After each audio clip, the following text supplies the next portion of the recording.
Recuerda que puedes escuchar este audio horas antes de su estreno y sin publicidad suscribiéndote en cesarvidal.tv.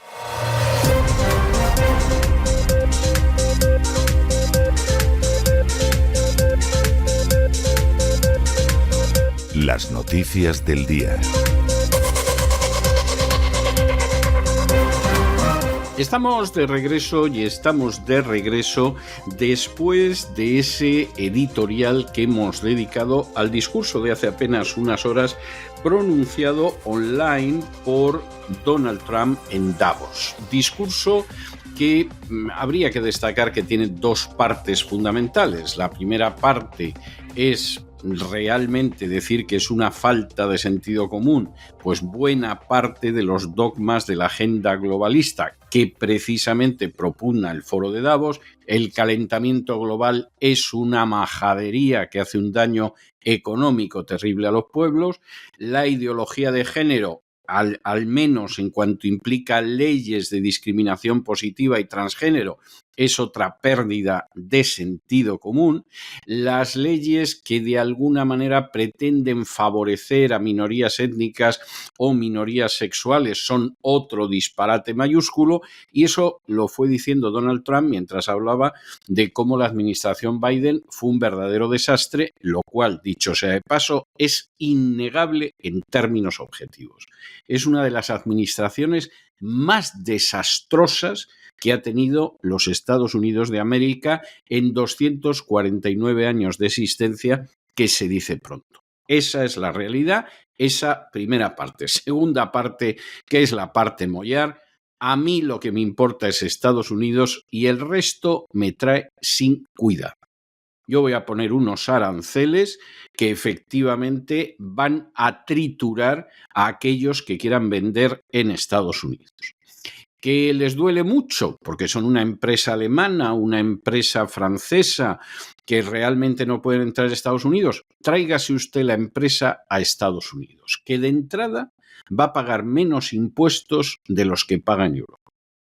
Este es el anuncio. Vénganse ustedes aquí, tráiganse su empresa, creen aquí los puestos de trabajo y ganen más, porque además van a pagar menos impuestos de los que tienen que pagar en una Alemania, en una Francia, en una Italia, no digamos ya en la pobre y esquilmada España.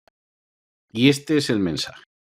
Y, por supuesto, a partir de aquí, además que sepan ustedes que como no les ha hundido poco Biden durante su administración a las naciones europeas, yo además voy a seguir insistiendo en que paguen el 5% de su Producto Interior Bruto en la OTAN, que no lo están haciendo.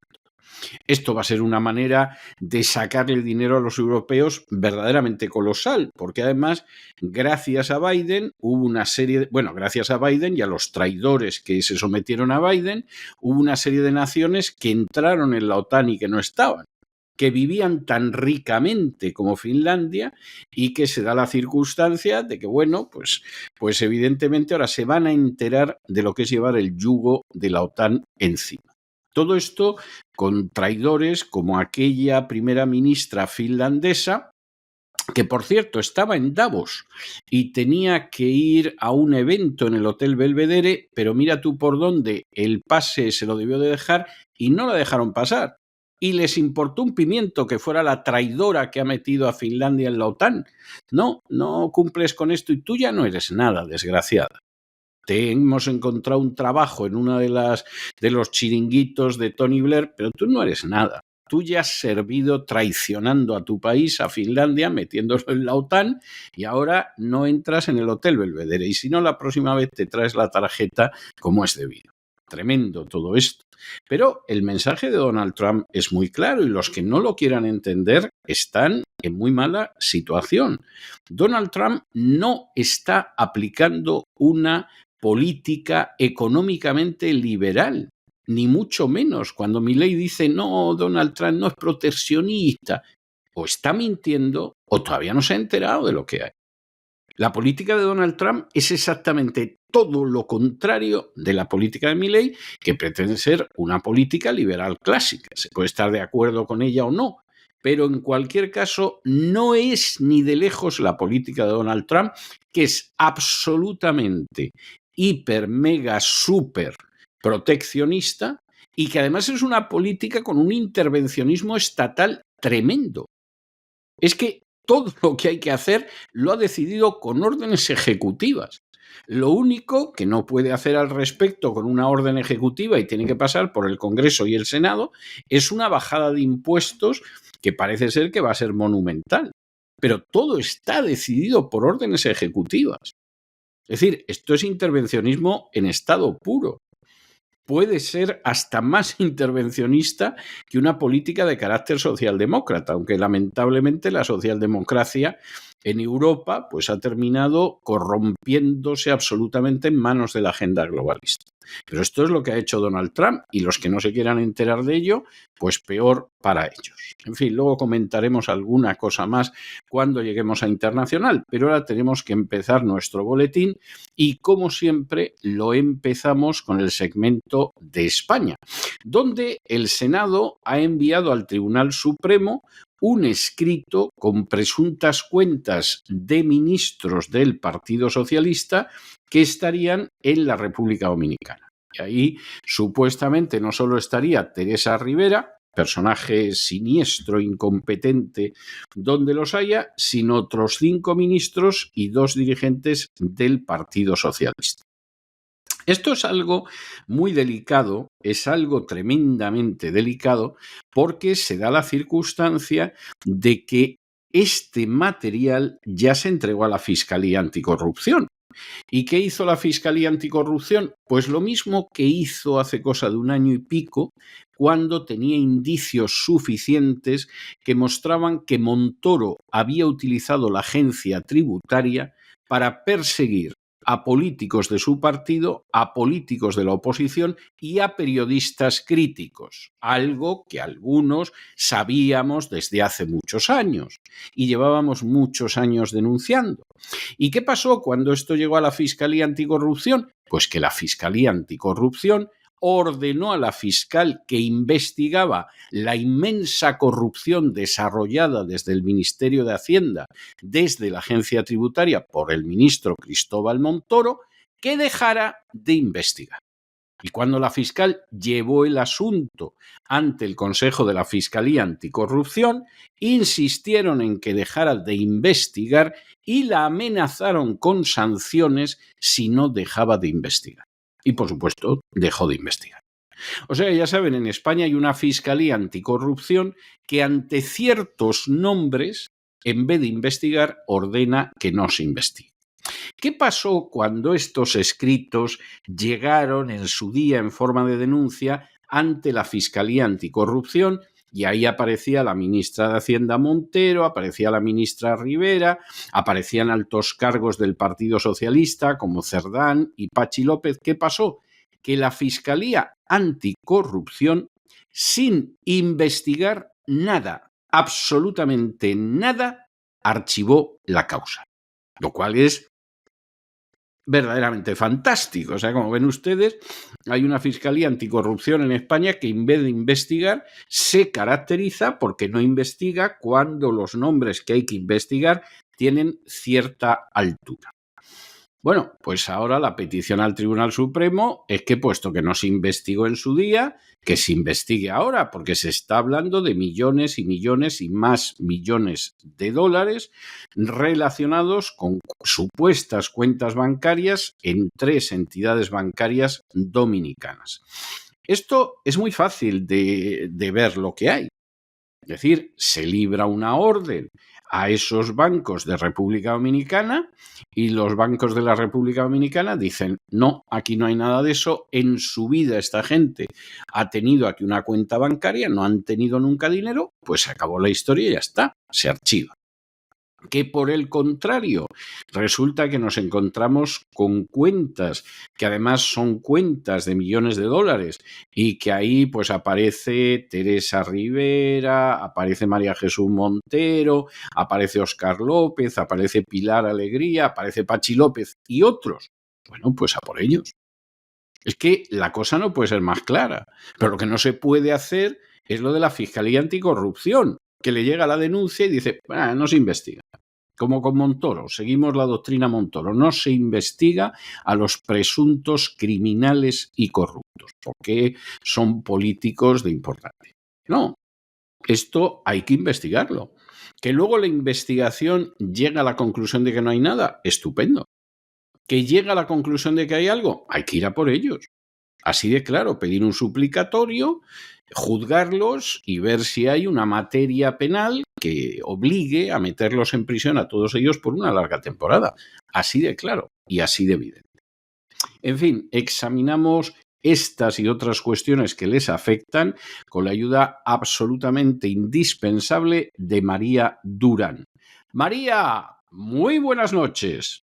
Hola César, hola equipo y oyentes, muy buenas tardes, terminando esta semana laboral y voy a ir un poco rápido como ayer porque tengo muchas novedades que contar antes de que termine el día. El presidente del Senado, Pedro Rollán, ha enviado al Tribunal Supremo un escrito que llegó en diciembre a la Comisión de Investigación del caso Koldo en esa Cámara. Así lo desvelaba este viernes The Objective. Este documento incluye información sobre presuntas cuentas bancarias en la República Dominicana pertenecientes en teoría a la exvicepresidenta y actual comisaria europea de competencia, Teresa Rivera, junto con 5 ministros del actual Ejecutivo, María Jesús Montero, Ángel Víctor Torres, Luis Planas, Óscar López y Pilar Alegría. También señala a otros 2 dirigentes socialistas, Santos Cerdán y Pachi López, muy en la línea de todo lo que desvelaba en una entrevista en COPE hace 3 días Víctor de Aldama. El senador popular Eloy Suárez, que es el presidente de esa comisión, compartía este jueves el documento con el resto de los grupos parlamentarios y se conocía su existencia a última hora del jueves. El escrito de 24 páginas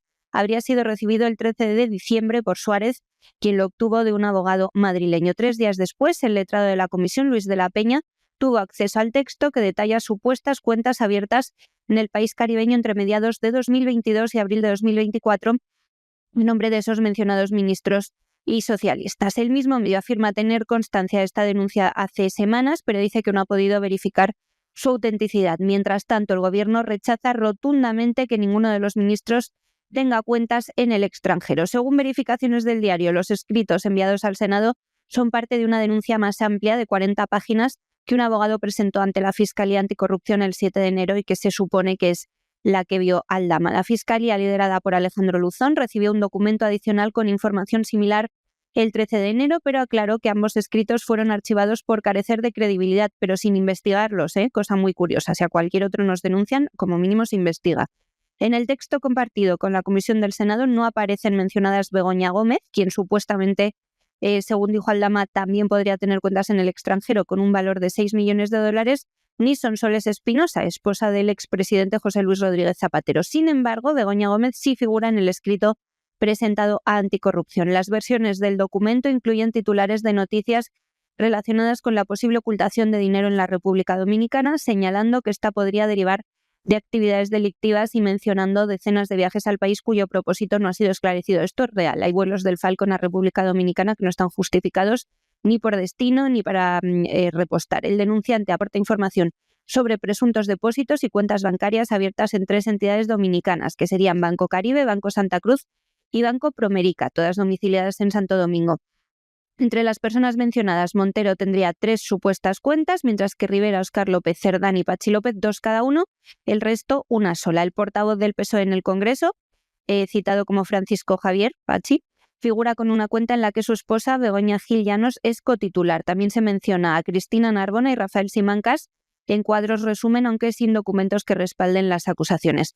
Las cifras en dólares oscilan, siendo la más alta la atribuida a Pachi López, con más de 2 millones hasta unos cientos de miles de euros. No se habla de 6 millones, que es la cifra que dio Aldama. Desde el Partido Popular señalaban que el documento contiene acusaciones graves, pero carece de pruebas fehacientes. Eloy Suárez remitía el escrito a Rollán el 20 de diciembre y él lo trasladó al Supremo ese mismo día. La Comisión de Investigación del Senado, por su parte, acordó poner el documento a disposición de sus miembros y ha solicitado un informe al letrado que se entregó este jueves. Ayer, según fuentes populares, el presidente de la comisión ha actuado con transparencia y respeto hacia los citados en el escrito, siguiendo los procedimientos adecuados para colaborar con la justicia. Veremos si esto también se archiva muy rápidamente. Bueno, y continuamos con la trama de Aldama. Recuerden ustedes, trama imposible de todo punto, sin la colaboración de los buscabonus de la agencia tributaria, que este es un aspecto que se escamotea, se esconde y se oculta cuando es esencial. La agencia tributaria como instrumento para robar a los ciudadanos y cometer delitos en masa. Y luego, eso sí, para ir a por ciudadanos disidentes de manera falsa, a veces incluso con la colaboración de fiscales y jueces. Bueno, pues aquí resulta que van saliendo más cosas. Y ahora resulta que dentro de ese fraude multimillonario de la compraventa de hidrocarburos, que es algo tremendo, y aparte de la ayuda de la agencia tributaria, resulta que Aldama pretendió abrir un banco en Guinea-Conakry para desviar fondos. En estos momentos se calcula que el fraude puede superar los 256 millones de euros en impuestos. No está nada mal. No está nada mal. Y de hecho, fíjense ustedes lo que son las cosas, claro, es un país bonito, eso hay que reconocerlo. Además, esta trama extendió sus operaciones a países como la República Dominicana. Es algo verdaderamente notable, verdaderamente notable. Bueno, pues aquí resulta que esta información la sigue la UCO desde hace tiempo y va saliendo tacita a tacita, poquito a poquito. Todo esto mientras el decreto ómnibus del gobierno, que pretendía amordazar a los medios de comunicación, pues resulta que ha sido rechazado. Pero fíjense ustedes en la historia, que es importante. Y es importante saber hasta dónde llegan las últimas terminales. Hidrocarburos. Fraude de los hidrocarburos. Un fraude a Hacienda que ya es de centenares de millones de euros. Todo ello con ayuda de buscabonus de la agencia tributaria. Y acabando casi siempre en algún sitio de Portugal. La semana que viene, Dios mediante, les hablaremos de un hermoso lugar en Portugal que se llama Évora. Teníamos intención de hacerlo hoy, pero como Donald Trump tuvo este importante discurso histórico en el foro de Davos, lo hemos dejado para la semana que viene. Pero de Évora hablaremos algún día. También The Objective cuenta hoy que Víctor de Aldama, señalado como el comisionista principal de la trama de hidrocarburos, jugó un papel clave en el entramado destinado a defraudar el IVA en la compraventa de estos productos. La Unidad Central Operativa de la Guardia Civil lo describe como codirector y lo ubica en la cúspide de un complejo entramado de sociedades para defraudar. Pruebas contundentes, como los mensajes de WhatsApp publicados por el mismo medio, evidencian que Aldama daba directrices a sus socios, confirmando que su alto en la organización para delinquir sería alto, presuntamente. Ya saben que el caso todavía se está instruyendo. En esos mensajes, Aldama hablaba de operaciones relacionadas con la compraventa de combustible a través de empresas lideradas por su socio Claudio Rivas. Esto contradice su declaración reciente en esa entrevista de la cadena COPE en la que habló de las presuntas cuentas en Dominicana, donde afirmó que el gobierno fabricó una causa en su contra. Aldama incluso dice que podría acabar con este gobierno. Sin embargo, estos documentos pues muestran cómo ordenó la apertura de un banco en África para desviar fondos obtenidos de manera fraudulenta. En una conversación del 17 de septiembre de 2022, Aldama consultó a sus socios sobre el avance de unos trámites para abrir un banco en Guinea-Conakry. 3 días después insistió en obtener información sobre el país de África con contactos, en referencia a un testaferro portugués implicado también presuntamente en la trama. Mensajes previos fechados en abril de 2022 también revelan cómo el contacto portugués de Aldama exploraba opciones de operaciones financieras en África, como la creación de empresas o fundaciones, incluso mencionando cosas diplomáticas, literalmente. Esta trama millonaria supera ampliamente los 182 millones de euros de fraude en el IVA. Un informe reciente de la UCO añade otros 74 millones de euros que se habrían transferido ilícitamente a Portugal, China y Colombia. Entre septiembre de 2022 y marzo de 2023, Aldama también creó 7 sociedades pantalla en Portugal, 4 de ellas en Elvas, curiosamente donde reside el hermano de Sánchez, para evadir impuestos. En septiembre de 2022, mientras obtenían la licencia de operadora para Villafuel SL, gestionaban también la apertura del banco, anticipando el volumen de negocio previsto. Portugal se convirtió en un eje clave para el entramado, con una red de empresas y cuentas a nombre de miembros de la organización, incluyendo a Claudio Rivas, Ignacio Díaz Tapia. La investigación también apunta a que Aldama utilizó un esquema similar al empleado en el fraude de las mascarillas. Con apoyo de sus socios, amplió operaciones a República Dominicana y otros países. Según la UCO, esto sirvió para despatrimonializar bienes en España y maximizar las ganancias de la trama. En paralelo, la investigación vinculada al Ministerio de Transición Ecológica reveló un cruce de intereses políticos, ya que 6 días antes de las elecciones europeas del pasado 9 de junio, la UCO solicitó al Ministerio, liderado por Teresa Rivera, todavía el expediente completo de Villafuel S.L., con ese registro de operadores de productos petrolíferos. La solicitud estaba emitida por la Fiscalía Anticorrupción, se cumplió un día después aportando la documentación. Rivera, que fue la cabeza de lista del PSOE en las elecciones, asumió después ese cargo en la Comisión Europea. La UCO sospecha que de Aldama, el presunto intermediario también del caso Colno, además de los hidrocarburos, pudo recibir el sobre con información comprometedora sobre el presidente del gobierno, Pedro Sánchez, vinculado a Venezuela. Es otra de las novedades de hoy.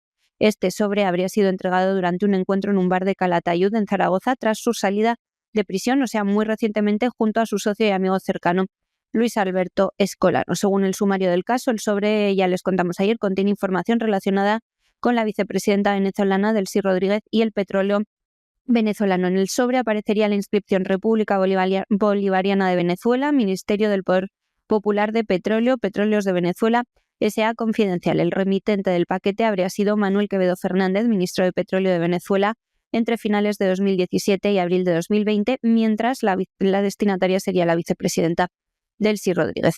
Por cierto, antes de dejar España, no tiene nada que ver con de Aldama, pero no quiero despedir las noticias nacionales sin contar que el Gobierno incluyó en el llamado decreto Ómnibus, el que cayó anteayer porque sus socios de Junts se negaron a votarlo y que es conocido porque contenía la revalorización de las pensiones, pues también tenía medidas orientadas a implementar el plan del Gobierno contra la prensa crítica, contra nosotros, vamos. Este decreto fue rechazado el miércoles, ya saben, con los votos contrarios de PP, Vox y Junts, y asignaba a la CNMC, a la Comisión Nacional de los Mercados y la Competencia, que está controlada por personas afines a Sánchez hasta dentro de 10 años, un rol de coordinador de servicios digitales. Así, la CNMC tendría la facultad de inspeccionar plataformas digitales, llegando incluso a exigirles la revelación de sus algoritmos y los criterios utilizados para recomendar contenido a los usuarios. El Ejecutivo justificaba en el decreto que estas medidas buscaban promover una mayor calidad del debate público, lo que hay que leer, como parte de su plan de acción por la democracia. Sin embargo, la oposición ha interpretado estas acciones como un intento de silenciar a los medios críticos, especialmente aquellos que publican información sensible sobre el entorno personal y político de Pedro Sánchez. El decreto Ómnibus otorgaba a la CNMC amplios poderes para supervisar las obligaciones del reglamento UE 2022/2065. Entre estas atribuciones estaban la posibilidad de acceder a los locales, terrenos y medios de transporte de las plataformas o motores de búsqueda, así como exigir acceso a su organización, funcionamiento, sistemas informáticos, algoritmos, gestión de datos y prácticas empresariales. También le permitía requerir explicaciones detalladas sobre estos aspectos y ordenar que se documentaran dichas explicaciones. Ahí es nada. Nos vamos a Hispanoamérica y, como era de esperar, el presidente de Panamá ya ha aparecido públicamente enviando una comunicación a Naciones Unidas en la que dice que, por supuesto, Donald Trump no puede recuperar bajo ningún concepto el canal sin violar el derecho internacional. Esto no tiene más vuelta de hoja. Esto es una auténtica realidad. El canal es de Panamá. El canal fue devuelto. Los trámites se iniciaron durante la administración de Jimmy Carter, fallecido hace pocos días, y incluso los presidentes que vinieron después, incluido Ronald Reagan, no solamente no invalidaron la devolución a Panamá del canal, sino que, por supuesto, la acabaron consumando. Que en estos momentos diga Donald Trump que es intolerable y que va a recuperar el uso del canal, esto es contrario al derecho internacional. Que intente justificarlo apelando a que China controla el canal, no solo es que es mentira, es que eso no es justificación alguna. O sea, ustedes imagínense que en un momento determinado, pues un terreno que estaba ocupado de manera colonial vuelve a ese país. Y cuando vuelve a ese país, El país que se ha marchado de allí, por ejemplo, Gran Bretaña de Hong Kong, Gran Bretaña que debería también marcharse de las Malvinas y de Gibraltar y de otros sitios, pues resulta que dice que no, que va a recuperar Hong Kong porque no le gusta la manera en que se comporta Hong Kong. Eso es inaceptable desde el punto de vista del derecho internacional. Pero es que además lo de China es mentira. Más de 2/3 partes de los barcos que pasan por el Canal de Panamá son de Estados Unidos. China es el segundo país, pero a muchísima distancia de Estados Unidos. Y el control del canal y la dirección del canal la tienen los panameños. Claro, el siguiente argumento es, bueno, pero es que el Canal de Panamá nos maltrata por lo que tenemos que pagar. Pues pagan como todo el mundo. ¿Por qué va a hacer el Canal de Panamá una excepción con Estados Unidos y les va a cobrar menos? Esto es como si los británicos, por seguir con el ejemplo de Hong Kong, dijeran que efectivamente van a volver a invadir Hong Kong, que es territorio chino de siempre, y que lo van a hacer porque cuando van a Hong Kong, pues les cobran algo que les parece que es mucho dinero. Bueno, pues vaya usted por otro sitio, no compre usted aquí. ¿Pero qué es eso de intentar invadir otra vez esto? Bueno, pues el presidente de Panamá se ha dirigido a Naciones Unidas, porque claro, se teme que pueda haber una intervención, y la última vez que hubo una intervención de los Estados Unidos, una intervención armada en Panamá, claro, los panameños duraron, pero vamos, menos que un helado a la puerta de un colegio. Y efectivamente, además, Estados Unidos aprovechó para probar armamento nuevo en Panamá y vieron que funcionaba muy bien, que aquello no pudo resistir nada. Y el actual presidente, el señor Mulino, se teme que eso se vuelva a repetir y efectivamente sería muy inquietante. Pero dejemos las cosas claras. Es totalmente contrario al derecho internacional que Estados Unidos recupere el Canal de Panamá. Y es totalmente mentira, pero de una manera descarada, que se diga que lo que sucede con el Canal de Panamá es que lo controla China, porque no es cierto, es mentira. Y además es muy fácil comprobar que es mentira, salvo para los que se lo quieren creer. Claro, les pone lo del Canal de Panamá porque piensan que a lo mejor hay más intervenciones en otros sitios. Bueno, pues se van a quedar con las ganas. Lo de Panamá no lo sabemos, pero en otros sitios la cosa está muy cuesta arriba. Abrimos página iberoamericana. El presidente de Panamá, José Raúl Mulino, declaró que la propuesta de recuperar el Canal de Panamá planteada por el nuevo presidente estadounidense Donald Trump es imposible, dice, al menos sin infringir el derecho internacional. Mulino reiteraba su rechazo a cualquier intento de concesión sobre esta infraestructura, recordando que el canal no fue una dádiva ni una concesión de Estados Unidos. Donald Trump opina lo contrario. Subraya que la soberanía panameña sobre el canal se basa en tratados históricos y decía que aunque Donald Trump ha insinuado que China tiene un control de facto sobre el canal de Panamá, Estados Unidos sigue siendo su principal usuario. Además, decía que tiene la esperanza de que esta crisis abra nuevas oportunidades para fortalecer relaciones bilaterales en otras áreas como la inmigración. Mulino informaba también de un descenso del 42% en el flujo migratorio por el tapón de Darién en comparación con el mismo periodo del año anterior y tras aprobar medidas para controlar esta situación. En lo que va de 2025, unas 1.300 personas han cruzado desde Colombia, una cifra significativamente menor a las casi 24.000 del año pasado, de 2024. Sin embargo, decía que la problemática migratoria es enorme y señalaba que la mayoría de estas personas, además, es que buscan continuar su ruta hacia otros destinos y no permanecer en Centroamérica. Claro, la mayoría de personas lo que quiere es llegar a Estados Unidos. El gobierno panameño también ha enviado una carta al secretario general de la ONU, Antonio Guterres, ellos verán, porque Guterres desde luego no arregla nada a derechas, donde expresaban su protesta ante lo que han calificado como preocupantes declaraciones de Trump sobre la recuperación del canal. En el escrito que ha hecho público la agencia estatal ANP, Panamá reafirma su soberanía y advierte que, según la Carta de la ONU, los estados deben evitar recurrir a la amenaza o al uso de la fuerza contra la integridad territorial o independencia de otros países. Trump, ya saben, ha insinuado en varias ocasiones, incluso durante su toma de posesión, la posibilidad de usar presión militar o económica para controlar esta vía marítima, por donde transita aproximadamente el 6% del comercio mundial. El nuevo presidente estadounidense ha criticado las tarifas que, según el Panamá, cobra de forma exorbitante a Estados Unidos aludiendo también a la creciente influencia china en el canal. Esa es real, se ponga como se ponga. Mulino, que por cierto reiteraba en un comunicado que el canal es y seguirá siendo de Panamá, administrado por los panameños con respeto a su neutralidad permanente, y además aseguraba que no hay ninguna nación extranjera que interfiera en la gestión de esta infraestructura estratégica. Veremos qué le responde Trump, porque seguro que este mensaje no se queda sin contestación por parte del norteamericano. Y nos vamos a Bolivia, donde finalmente se ha anunciado que habrá elecciones generales el 17 de agosto y que además esta fecha va a ser inmodificable. Aquí hay distintos candidatos políticos, entre ellos Luis Arce, que se han comprometido para garantizar el desarrollo del proceso electoral. Y bueno, se supone que efectivamente aquí va a haber debates obligatorios, se supone que va a haber paridad de género, se supone que va a haber una serie de historias de este tipo y luego vamos a ver qué pasa en Bolivia. Porque, en contra de lo que puedan pensar algunos, no crean ustedes que el MAS ni mucho menos está condenado a perder. Todo lo contrario. Aquí el 17 de agosto del 25 los bolivianos van a elegir al presidente, al vicepresidente, a los senadores, a los diputados y todo lo demás. Y si el MAS sigue en el poder, no les pille de sorpresa. A lo mejor no. Pero no les pille de sorpresa si siguen el poder. Hágannos caso.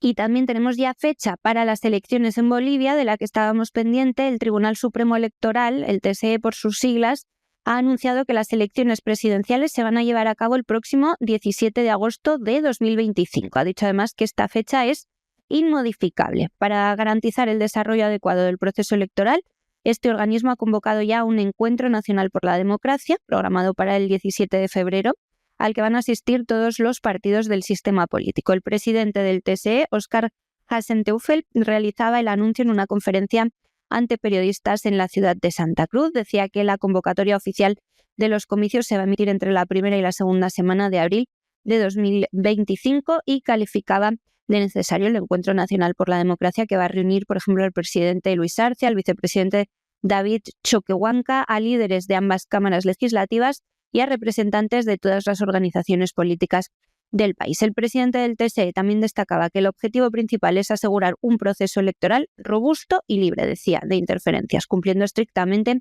con los plazos establecidos por la ley. Subrayaba la importancia de evitar los inconvenientes observados en las elecciones judiciales de diciembre de 2024, que se enfrentaron a retrasos de casi un año debido a disputas entre el oficialismo y la oposición y también a los recursos legales que presentó la oposición y complicaron la selección de candidatos. En algunos casos, las convocatorias incluso quedaron desiertas, por lo que hubo que realizar votaciones parciales. Además, enfatizaba la necesidad de garantizar recursos económicos para la organización de las elecciones, especialmente para facilitar el voto de los bolivianos residentes en el extranjero. Se sabe también ya cuál va a ser el presupuesto para este proceso electoral. Va a ascender a 50 millones de bolivianos, unos 7,1 millones de dólares, y se va a requerir que estos fondos estén disponibles en dólares o euros para cubrir pagos internacionales. Hasenteufel advertía también que la escasez de dólares, un problema que sufre el país desde el año 2023, puede complicar la logística del voto en el extranjero, por lo que ha pedido también al Gobierno y al Poder Legislativo asegurar la financiación necesaria. El presidente del TSE también solicita a los parlamentarios, al legislativo, la aprobación de varias leyes propuestas por el organismo que él preside, por el Tribunal Supremo Electoral, incluyendo una que establece debates obligatorios entre los candidatos presidenciales y otra que garantiza la paridad de género entre las candidaturas a la presidencia y vicepresidencia. Bueno, tonterías, pues se pueden proponer todas las que haga falta. Recalcaba la importancia de respetar el principio de preclusión, es decir, que impide la revisión o retroceso de etapas concluidas en el proceso electoral para evitar conflictos legales que puedan alterar el programa establecido. El 17 de agosto los bolivianos elegirán, por tanto, al presidente, al vicepresidente y a los nuevos senadores y diputados. También algunos legisladores mediante votaciones especiales por circunscripción. Este proceso va a ser muy importante para definir el futuro político del país en un contexto, pues, de desafíos políticos y económicos como el que estamos enfrentando también en Europa. Y nos vamos a la información internacional y, por supuesto, tenemos que empezar con ese ataque masivo de Ucrania contra Rusia que se produjo ayer durante la noche europea, la tarde, de aquí en Estados Unidos. Un ataque masivo con drones y con vehículos aéreos no tripulados que cayó sobre varias regiones de Rusia, incluyendo las cercanías de Moscú. La verdad es que las fuerzas de la defensa aérea rusa derribaron todos los drones, un total de más de 120 drones, que el daño fue muy escaso. En Riazán hubo un dron que causó incendios en una central térmica y en una refinería, y hubo también otro impacto en un edificio que era un edificio de viviendas, pero el fuego fue controlado, y aunque se suspendieron temporalmente los vuelos en varios aeropuertos, lo cierto es que Zelensky no se salió con la suya, porque lo que busca Zelensky es que vayamos a una guerra mundial. Y esto llevamos diciéndolo años y no nos apeamos de ello. Zelensky sabe que tiene la guerra perdida. Zelensky ya ha reconocido que las repúblicas del Donbass que han decidido reintegrarse a Rusia no van a volver. Zelensky se ha dado cuenta de que no le van a dejar entrar en la OTAN porque hay miembros de la OTAN que, antes muertos que permitir que semejante vendepatrias entre en la OTAN. Y Zelensky últimamente pedía, que, en fin, lo suyo sería 1 millón de soldados extranjeros en Ucrania, pero si eran 200.000, pues se conformaba.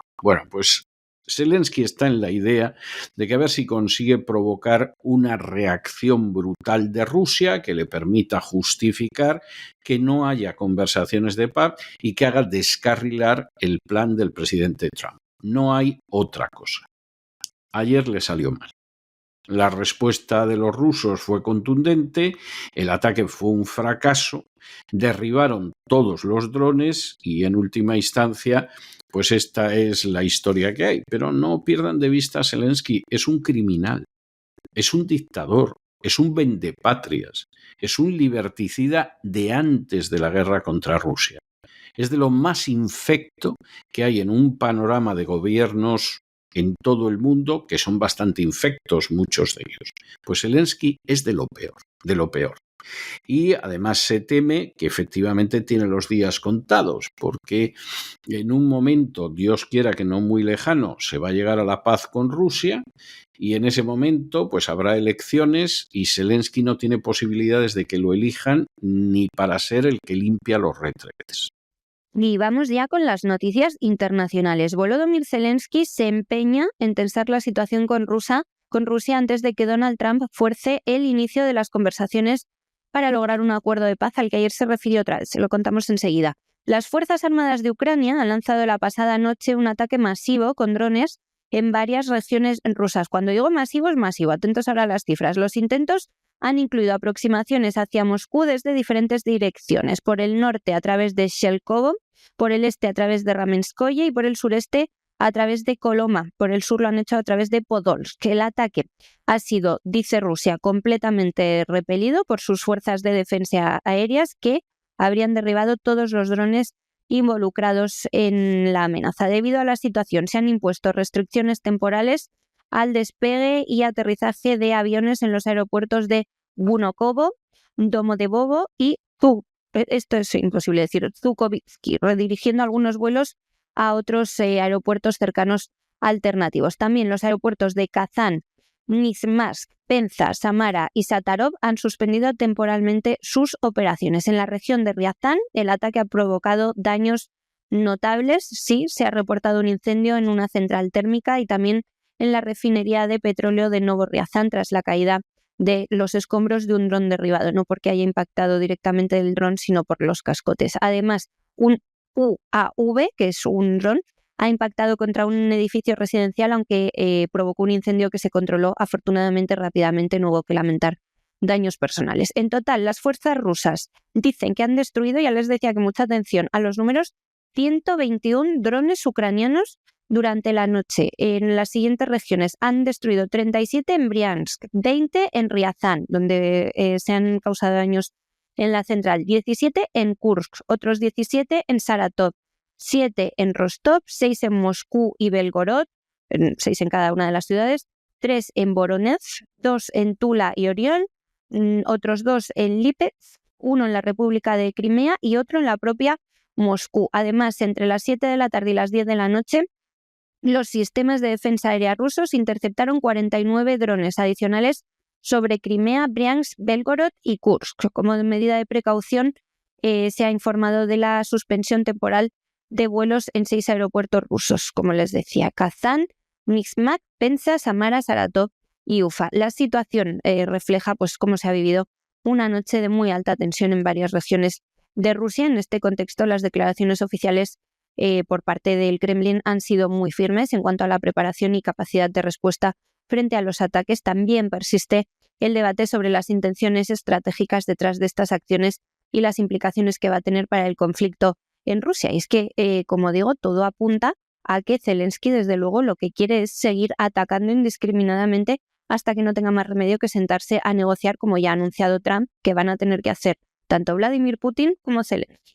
Y vamos a concluir esta sección de internacional con Trump, al que le hemos dedicado un editorial en el foro de Davos, y un Trump que además ha sido bastante claro. No solo es que dejó a Biden muy mal, como Biden se merece por otro lado, no solo es que habló de cómo, aparte de que con lo que son órdenes ejecutivas ha expulsado buena parte de la influencia de la agenda globalista en Estados Unidos, en eso que es una revolución del sentido común, sino que además dejó claro que lo importante no es ni más ni menos que el beneficio de los Estados Unidos. Así de claro. Y el resto de los países que les frían un paraguas, que diría un castizo en España. No tienen nada que hacer. Y ahí Donald Trump se va a empeñar a fondo en un programa que es absolutamente proteccionista, muy proteccionista.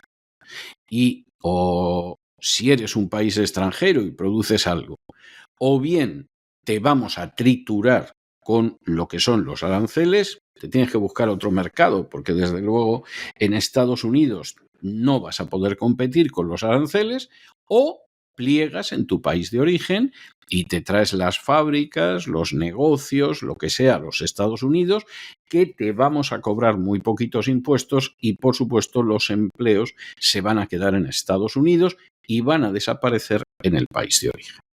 Esa es la historia que hay y no sirve darle más vueltas. Y, por cierto, una última nota, Donald Trump ha indultado a 23 activistas pro vida que estaban condenados por bloquear clínicas abortistas.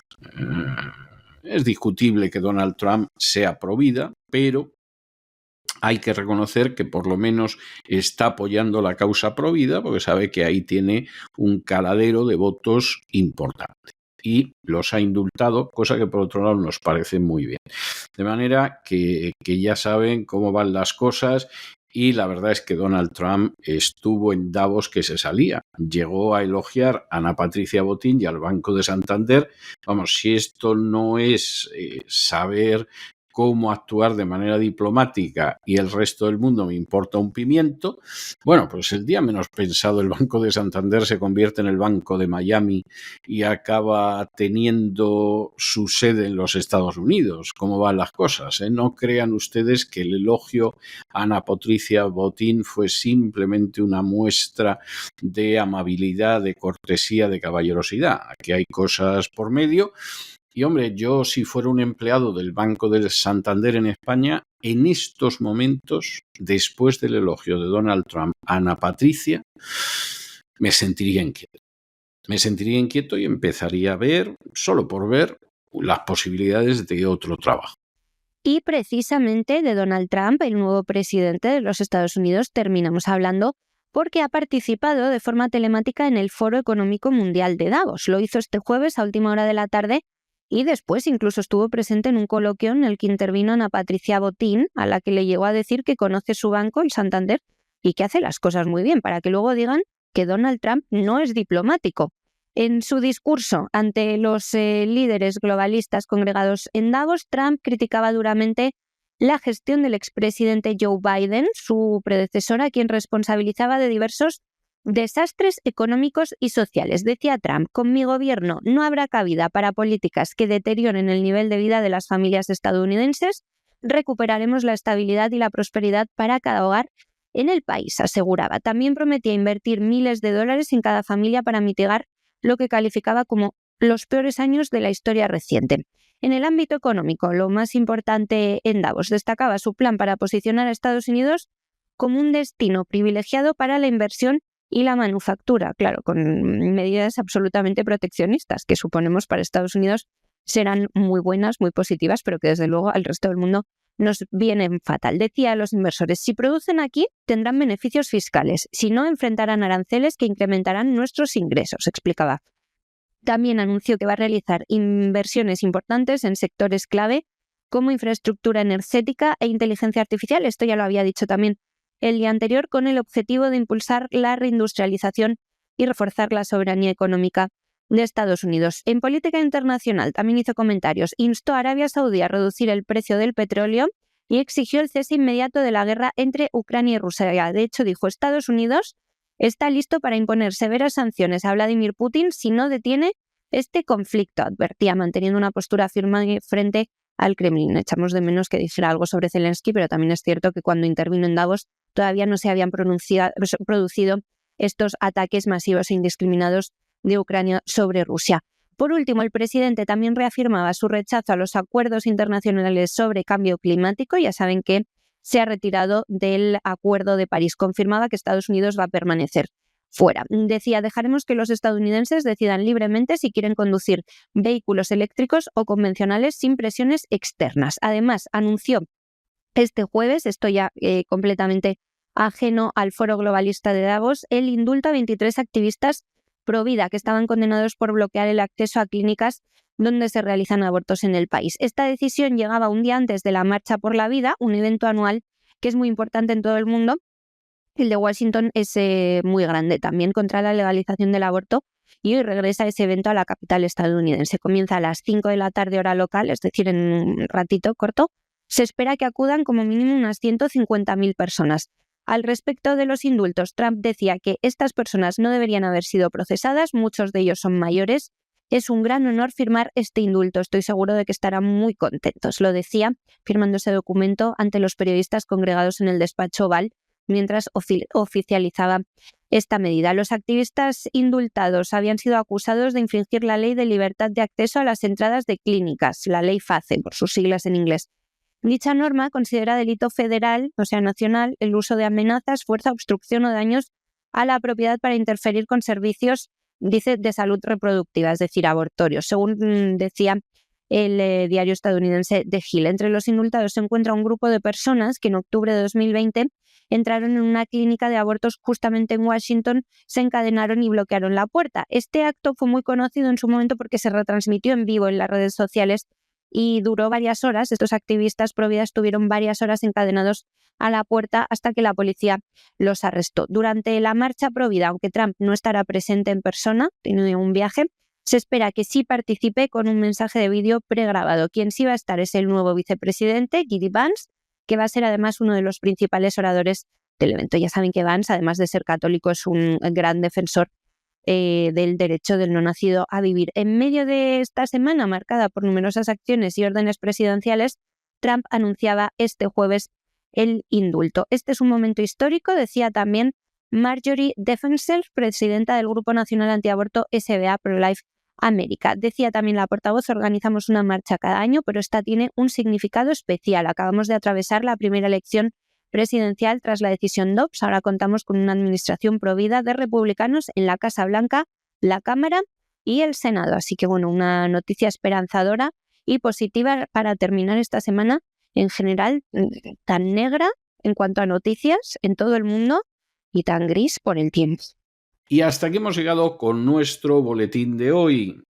María, muchísimas gracias, muy buenas noches, hasta el lunes de la semana que viene, Dios mediante, y procura descansar este fin de semana que nos hace falta a todos. Feliz fin de semana, César, muy feliz fin de semana a todos los que nos oyen también. Y ustedes no se nos vayan, porque ya se recorta sobre el horizonte esa silueta gallarda de don Lorenzo Ramírez que viene a darnos la versión abreviada del Despegamos de los viernes, que ya saben ustedes que es para contarles de qué va a ir en cesarvidal.tv el gran reseteo de este fin de semana.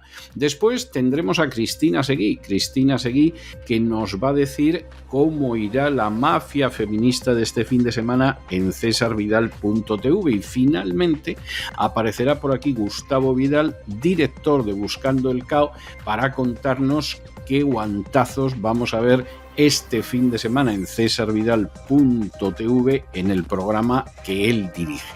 Y luego, como siempre, concluiremos nuestro programa del viernes con una entrevista que les va a parecer interesantísima. Ya verán que es una de esas entrevistas excepcionales donde se escuchan las cosas que no suele contar nadie y que verdaderamente son impresionantes. O sea, que no se vayan, que regresamos enseguida.